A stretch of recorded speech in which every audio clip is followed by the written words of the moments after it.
வணக்கம் நண்பர்களே, நம்ம இந்த வீடியோவில் என்ன பார்க்க போகிறோம்னா ஹைட்ரோபோனிக்ஸ் மெத்தடில் மக்காச்சோளத்தை பயன்படுத்தி பசுந்தீவனம் எப்படி நம்ம தயாரிக்கிறோம் அப்படிங்கிறத தான் நம்ம இந்த வீடியோவில் பார்க்க போகிறோம். நம்ம முதல்ல 150 கிராம் மக்காச்சோளத்தை நைட்லேயே ஊற வச்சுக்கிறோம். நைட்டு ஃபுல்லாக ஊற வச்ச மக்காச்சோளத்தை மறுநாள் ஒரு ஈர துண்டில் கட்டி அப்படியே வச்சிட்டோம்னா அந்த மக்காச்சோளம் ஃபுல்லாக முளை விட்டுரும். அந்த முளை விட்ட மக்காச்சோளத்தை நான் ஏற்கனவே ஒரு தக்காளி பெட்டியில் அந்த பெட்டியில் உள்ள அடிப்பாகத்தில் மட்டும் சாக்கை அந்த பெட்டிக்கு தக்கன கிழித்து அதை நல்லா தண்ணியில் நனைச்சி அடியில் போட்டு வச்சுருக்கிறேன். அதுக்கு மேலே இந்த முளை விட்ட மக்காச்சோளத்தை அப்படியே பரப்பி விடுறேன். மக்காச்சோளத்தை நல்லா பரப்பி விட்டுட்டு அந்த தக்காளி பெட்டிக்கு மேலேயே ஒரு சாக்கை நல்லா நனைச்சி மேலே போத்தி விட்டுறேன். எதுக்காகனா இது ஈரப்பதத்தை அப்படியே தக்க வச்சுருக்கோம். நம்ம ஹைட்ரோபோனிக்ஸ் மெத்தடில் உள்ள ஒரு பெரிய மைனஸே என்னென்னா 2 மணி நேரத்துக்கு ஒருக்க தண்ணியை ஸ்ப்ரே பண்ணணும் அப்படிங்கிற ஒரு அவசியம் இருக்கும். ஆனால் நம்ம அடியிலேயும் பார்த்திங்கன்னா சாக்கு போட்டிருக்குறோம்.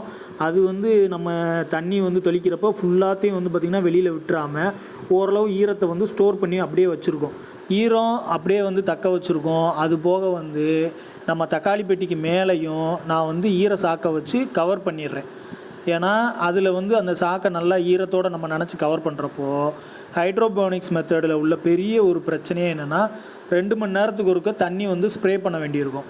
இப்போ அடியிலேயும் சாக்கில் ஈரப்பதம் இருக்கும், மேலே உள்ள சாக்கிலையும் ஈரப்பதம் இருக்கிறப்போ செடி பார்த்திங்கன்னா மக்காச்சோளம் நல்லா ஈரப்பதத்தை இழுத்து நல்லா வளரும். நம்ம ஒரு நாளைக்கு 24 மணி நேரத்துக்கு ஒருக்க தண்ணியை தெளித்து விட்டாலே போதுமானது. மேலே உள்ள சாக்கை நனைச்சி மேலே போடணும். அடியில் உள்ளதுக்கு அந்த செடிக்கு நம்ம தண்ணியை தெளித்து விட்டாலே போதுமானது. 2வது நாள் நான் அந்த தக்காளி பெட்டியை ஓப்பன் பண்ணலை. ஏன்னா அது அசைச்சி அடிக்கடி டிஸ்டர்ப் பண்ணணும்னு சொன்னால் வளர்கிறதுக்கு இடைஞ்சலாக இருக்குங்கிறதுக்காக 2வது நாள் அப்படியே பார்த்திங்கன்னா அந்த ஈர சாக்கோடு விட்டுட்டேன்.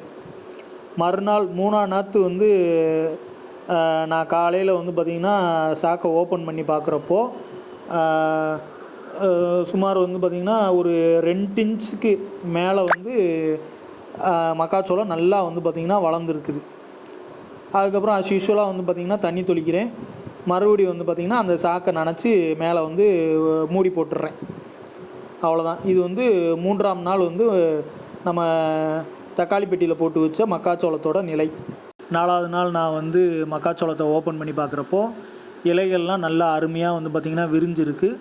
அதுபோக அந்த சாக்கில் இருந்த ஈரப்பதத்தை மக்காச்சோளத்தோட இலைகள் அதில் இருந்த ஈரப்பதத்தை நல்லா உறிஞ்சி அந்த மக்காச்சோள நுனியில் பார்த்திங்கன்னா பனித்து விலைகள் இருக்கிறத நீங்கள் அருமையாக பார்க்கலாம்.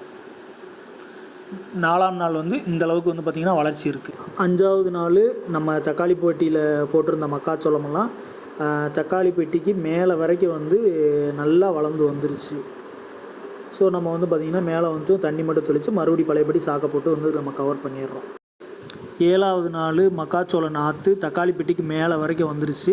அதனால் நம்ம இனிமேல் ஈர சாக்கை போட்டு மூடுறதில்ல. அப்படி மூடினோம்னா இலைகள்லாம் அழுக ஆரம்பிக்கும். ஸோ ஈரப்பதமான சாக்கை சைடில் தொங்க விடுறோம். இன்றைக்கி நம்ம மக்காச்சோளம் வளர்ப்பில் இது 8வது நாள். வெற்றிகரமாக பார்த்திங்கன்னா மக்காச்சோளம் தக்காளி பெட்டியை தாண்டி வளர்ந்துக்கிட்டு இருக்குது. ஸோ எந்த பிரச்சனையும் இல்லை, நல்லபடியாக வளர்ந்து. இன்றைக்கி நம்ம மக்காச்சோள நாற்றுக்கு 9வது நாள்.